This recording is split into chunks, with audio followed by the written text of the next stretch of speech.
do nosso quiz de hoje. Não estamos mais trabalhando com o Kahoot por conta da mudança que eles fizeram lá no plano de pagamento, né? Para vocês terem uma ideia, eles estão cobrando cerca de 300 e poucos reais por ano para o plano mais básico, que permite muitos participantes, né? E aí eu até comentei com o pessoal da turma de discreta que seria muito interessante que, de repente, vocês desenvolvessem um Kahoot, né, made in ciência da computação da UVA. Eu pagaria tranquilamente uns 100 reais por ano para poder utilizar o Kahoot de vocês, certo? Bom, mas vamos aqui para as nossas considerações a respeito das questões, certo? Bem, estou vendo aqui que foram boas, deixa eu apresentar para vocês, espera aí. Opa, peraí. Sei lá. Vamos lá. Vamos às perguntas, né? Cadê? Pergunta.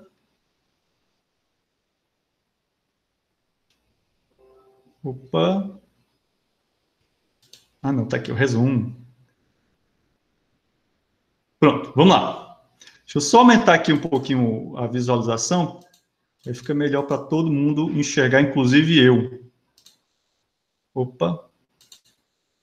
Pronto. Então, meus queridos, vamos lá. O tema da nossa aula hoje são os aspectos intuitivos da dedução natural. No segundo tempo, eu vou fazer alguns comentários adicionais a respeito desse assunto. Espero que todos tenham assistido a pré-aula e também a gravação da aula do semestre passado, na qual eu detalhei muitas outras questões e eu decidi não repetir as coisas que eu já falei na aula que já está gravada, a aula do semestre passado. Então, eu vou focar a nossa aula no segundo tempo mais em resolver exercícios, mais em detalhar, né, a questão de como é que funciona a dedução natural através da resolução de alguns exercícios, certo? Então, vamos lá aqui a primeira pergunta. A primeira pergunta diz que é o argumento em que jamais as premissas serão verdadeiras e a conclusão falsa. Então, as opções eram falácia, axioma, argumento válido e tautologia. A maioria acertou, né, argumento válido. Então, um argumento válido, a propriedade que ele tem que satisfazer é não ter jamais, em hipótese alguma, premissas verdadeiras e hipótese falsa, né? Então, se você tiver um argumento em que as premissas são verdadeiras e a conclusão é falsa, né? Premissas ou hipóteses são sinônimos, então você tem um argumento que não é válido, né? No caso de um argumento não válido, também eles são conhecidos como falácias, certo? Então, quem marcou ali, os 4 que marcaram falácia, né, cometeram um pequeno deslize, certo? Talvez não atentaram bem para ao texto da questão, mas a maioria acertou, parabéns, certo? Vamos aqui à nossa segunda questão. Uma equivalência notável só pode ser aplicada a uma linha completa da fórmula e nunca a uma parte dela mesma. Verdadeiro ou falso, né? No caso, era falsa, porque no caso de uma equivalência notável, você pode, inclusive, aplicar apenas a um pedaço de uma fórmula que está numa linha. Ou seja, quando você utiliza a dedução natural, eu disse isso tanto no vídeo de pré-aula quanto no vídeo da aula passada, do semestre passado, você tem, digamos assim, 2 grandes caixas de ferramentas para utilizar na dedução natural. Uma delas são as regras de inferência, isso eu vou detalhar no nosso segundo tempo, e a outra são as equivalências notáveis. No caso das equivalências notáveis, o que é que nós podemos fazer? Nós podemos utilizar pedaços de uma determinada hipótese, né, que já foi, ou premissa, ou uma hipótese que já foi derivada, né, e fazer a utilização de uma equivalência notável, né. A gente trabalhou com equivalências notáveis em outros momentos anteriores, certo? Por exemplo, a dupla negação, né, que eu posso substituir por um símbolo proposicional não negado. Ali é uma equivalência notável. As leis de De Morgan estão também equivalências notáveis. Isso tudo foi detalhado no vídeo de pré-aula, no vídeo da aula do semestre passado. Então, quem tiver alguma dúvida, por favor, rever esses vídeos para poder calcificar bem o conhecimento. No caso das regras de inferência, as regras de inferência funcionam de uma maneira bem diferente. é preciso você observar toda a estrutura para poder aplicar a regra de inferência, certo? Espera aí que tem alguém chegando aqui, beleza?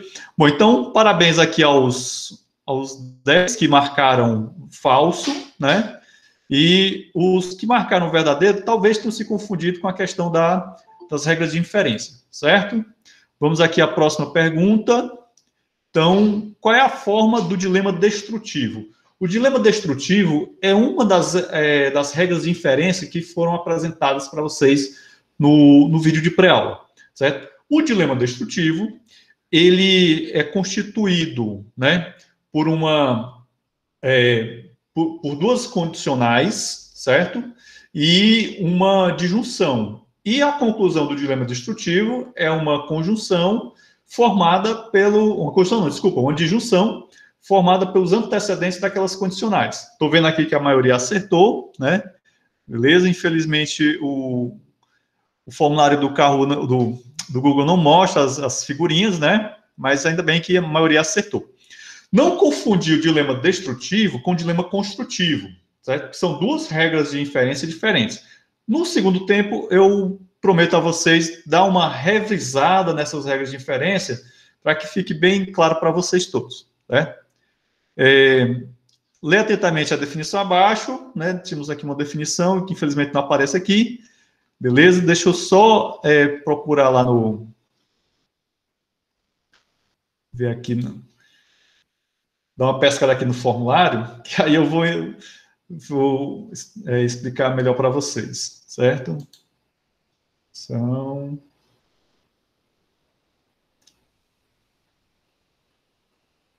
Vou procurar aqui, cadê a definição, né? Para a gente que ele está carregando. Um momentinho. Opa, agora sim. Bom, a definição diz o seguinte: dizemos que φ é deduzível de um conjunto gama de premissas. Deixa eu mostrar aqui para vocês que fica melhor, né? De um conjunto gama de premissas, se existe uma sequência finita, φ0 até φn, de fórmulas, a última das quais é precisamente φ, em que para cada φ i, né, ou uma das premissas ou é obtida de uma das anteriores da sequência, mediante emprego de um argumento elementar válido.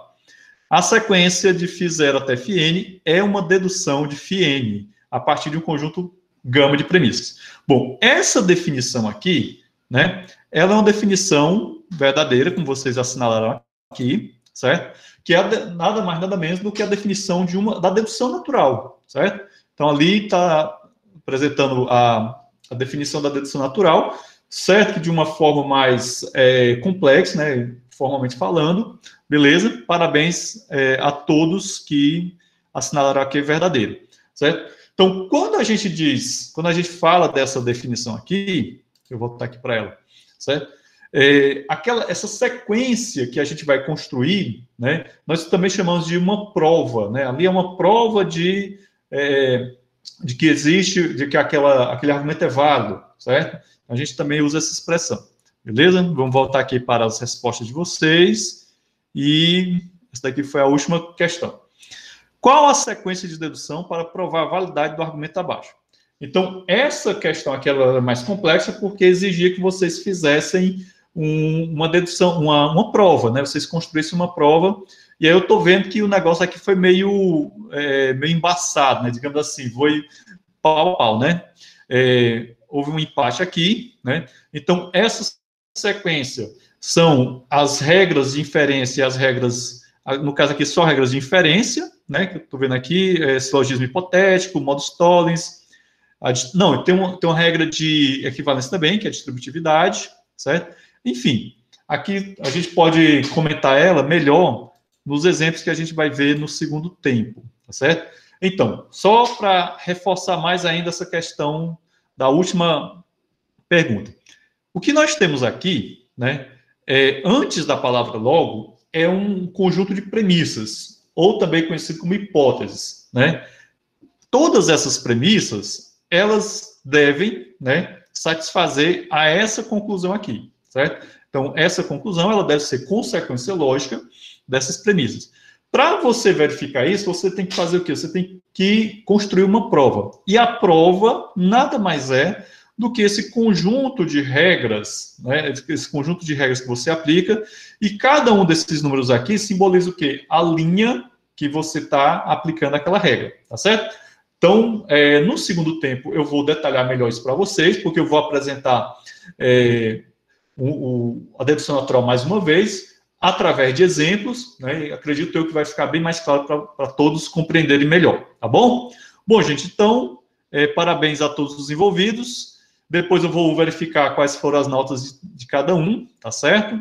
E lançar lá no sistema, na minha planilha. Por falar nisso, na próxima semana eu já devo mostrar para vocês um preview de notas que vocês já têm, porque vocês já acumularam até agora notas de frequência de quizzes, fizeram uma avaliação, né, semana passada, e tem já uma lista de tarefas feita, e em breve vocês vão ter que depositar mais uma, né? Entendido? Bom, gente, vamos encerrar por aqui esse nosso momento, e daqui a 10 minutos a gente volta para o nosso segundo tempo, tá bom? Então, são 10h30, quando for 10h40 a gente está de volta aqui. Só interromper aqui a gravação, então até daqui a pouco.